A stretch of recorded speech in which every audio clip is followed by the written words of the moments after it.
It's a pleasure to see you again. And I was thinking when I saw the second film that I interviewed you for the first one, and we both knew that it was going to be successful, but I think none of us realized how successful it was going to be. So how much of a surprise was it? Because I haven't seen you since. It was a bit of a surprise, I think, for everybody. I mean, we knew it would sort of make its money back and it would do all right, but I don't think anybody saw that. It kind of became a cultural phenomenon at the time, and you know, it also came around at the perfect time. I think, you know, comic book movies had sort of hit this note of being kind of really serious and intense, and then Deadpool sort of came along and sort of broke through that mold and did something completely different. And yeah, it was a lot of fun though. It was a lot of fun to see that reaction and see this character so well embraced. Yeah, and if I may say, I enjoyed this one all the more because it felt like you settled in a tone that you knew was working, so you kind of went for it completely. Did it feel like that you had more freedom to express yourself artistically? Yeah, I think, you know, for this film, we had a lot more freedom simply because we didn't have to we weren't burdened with this origin story. We didn't have to sort of set up the world and set up who Deadpool is and why he functions the way he does. So we got to sort of just hit the ground running, and we had so much fun. I mean, the script is insane, the movie's insane, but we got to do things that we'd always wanted to do. You know, in the first movie, there were so many things that we wished we could have done, and in this one, we got to make some of those dreams come true, so.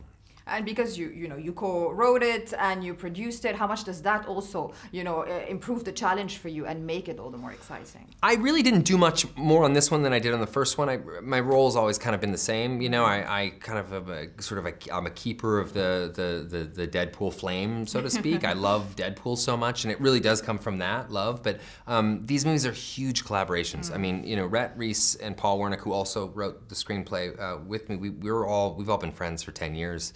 We're sort of like brothers.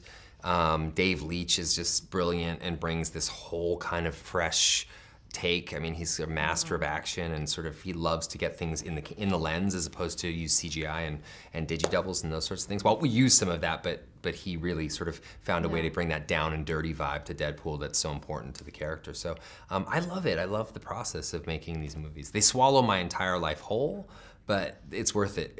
I love it. It's the best. Well, it feels like, it's a role you're always meant to play, because not only is it a synergy with what seems to be, your kind of humor, but it's also stretches all sorts of acting exercise. There's a lot of emotional drama, there's a lot of comedy, there's a lot of action. That must be very enjoyable, but quite tough and consuming. Yeah, it's difficult, but it's also, important, because Deadpool is a character that's so outrageous and so kind of completely crazy that if his life was perfect, you wouldn't really be able to follow him. So you kind of need to take everything away from him and create a situation in which he's the underdog, and that facilitates all of this comedy. One sort of principle or rule we've had since Deadpool 1 is that the more pain Deadpool's in, the more like emotional pain he's in, the funnier he is. Because he filters his pain through a prism of humor, and that's kind of how he operates. So we like to get him into a place where he's kind of with his back against the wall, all is lost type of situation, and that's sort of how we start the movies, and that's a great place to go from. What can we, I don't want to spoil it for the audience, but what can we divulge? I can say that he still has, great or bad taste in shoes, and he's very well traveled, and he has a taste for adventure and slaying. Yes, that's a great spoiler-free assessment of Deadpool. In this movie, you can expect a lot, the choices I think we made are bolder. Not because we wanted them to be bolder, because we felt we had to. You can expect a ton of Easter eggs and things. People are gonna miss stuff the first time they see it, but there's a lot of little kind of inside jokes and slights and slides, and in scenes, if you look in the background, you're gonna notice things that are planted there for very specific reasons. I love that kind of stuff. So that's the kind of filmmaking I love and appreciate, and that's infused throughout this thing. And then also I don't mean to be too sappy about it, but you get a pretty solid emotional journey for this character. I mean, he's a character that doesn't, represent the woke male of 2018. He represents a dysfunctional idiot who's trying to be just a little bit better than he was yesterday. And I relate to that more than somebody who's just virtuous or Superman or somebody who's perfect. Deadpool's a completely flawed and totally screwed up individual, and that's what makes him so fun to watch. So. Yeah, and for all that to work as a tone, you need a great story as a backbone. So you guys must be, keeping track of it all the time. But how much do you get to improvise? I mean, Josh told me that sometimes he had to restrain his laughter of things that you just come up with. I started in improv. I mean, that was my bread and butter when I was younger. I mean, I don't say bread and butter because you don't make any money doing improv, but I loved it. Well, a bit of bread. Yeah, it was a bit of bread, maybe a little margarine. It sort of, it gave me the tools that I can access now to do the job I do, and I'm so grateful for it. But the set has tons of improvisation. I mean, it's not just me either. Everybody's welcome to do it, So it keeps things a little bit unpredictable, and it keeps a lot of reactions you see in the movie honest and real. Like, when you see somebody react to a joke or something, sometimes it's just because they've just heard it there for the first time. So you get a kind of a unique way of telling a story. Judging from your Instagram and interviewing Josh, you guys really did not get along, and he's just awful, awful. Just a terrible human being. Just absolutely method all the way through the press tour. I love Josh. Josh is like, it was a coup for us to get him for cable, especially since he'd just come off playing Thanos, the other greatest villain in the Marvel Universe. For him to jump in the shoes of Cable was legendary for us. It just gave that character such a weight and depth. He's so frightening. And Josh is kind of frightening in real life too. He can be an intimidating guy. Oh yeah, for sure. So he comes from real stuff though. He grew up in an unorthodox way, and he's, it's created and forged a kind of really unique person, and he pumps all of that into Cable, and I love that. Yeah, he's really great. And so is the sassy Zazie. Zazie Beetz, yeah. She steals really the movie. She's sort of, she was this character that, early on, when we first saw Zazie performing some of the lines for Domino, we were like, oh gosh, she's gonna steal this whole movie, and she does.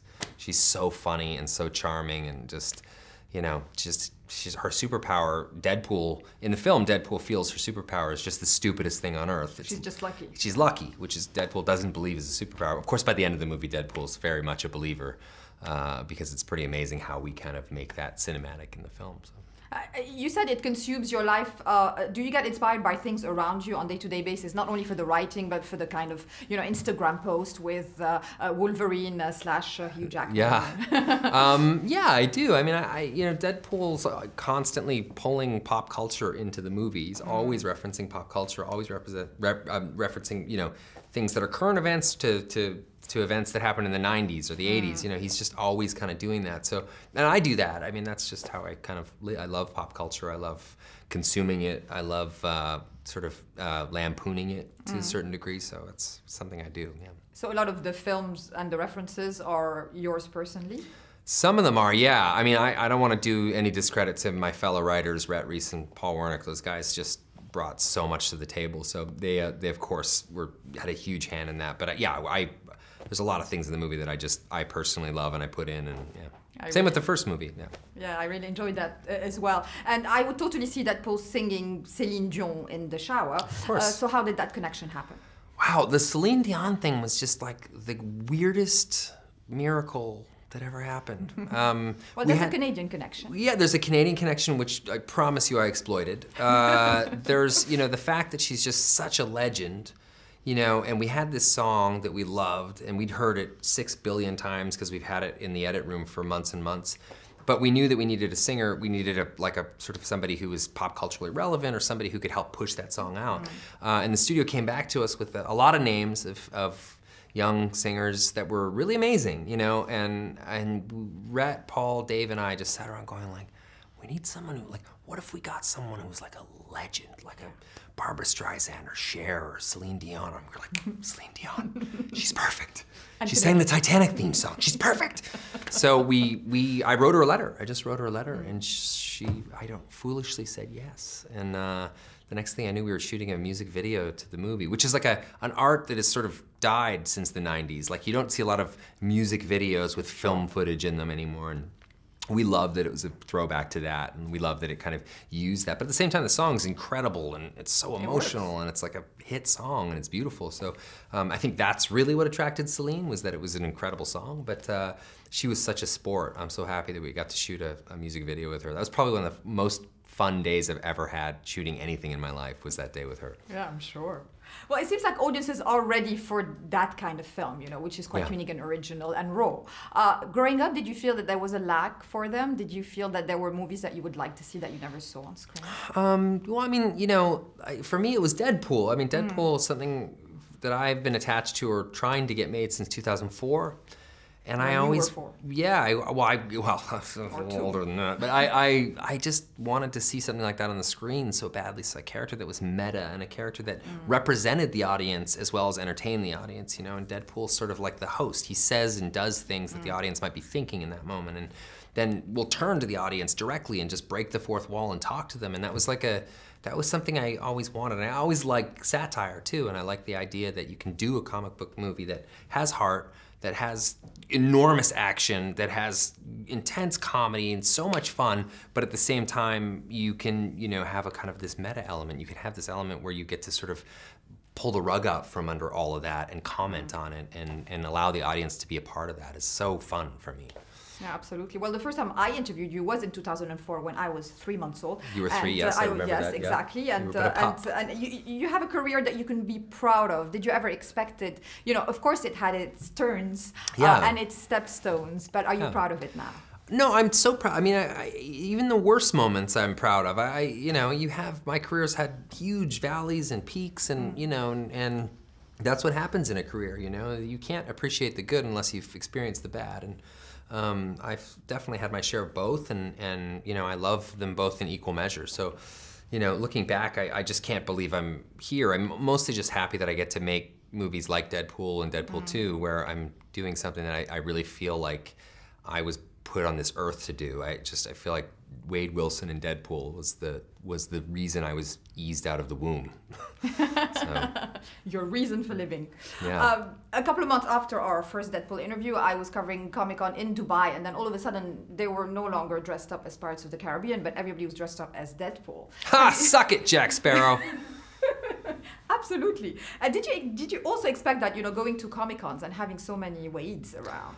It's so weird. I mean, we've been on a world tour right now, and you know, you go to Korea and you go to Rome and Madrid and Berlin and all these places. You see just hundreds and hundreds of people that show up dressed as Deadpool, and it's so fun to see these people cosplaying these characters. And Wade is so much fun to cosplay. I mean, there's an inherent love of cosplay with, because you get to cover his face and you can kind of say anything you want with impunity and kind of, you know, so people really love Wade and they really love Deadpool, and seeing that is actually totally surreal. I mean, you sort of think like, whoa, there's this weird thing that like me and my friends were writing one day, and now like they're everywhere, you know? I mean, you drive around, you see Deadpool bumper stickers and stuff. It's a weird thing to be that it's a pinch yourself kind of thing. You just kind of can't believe it.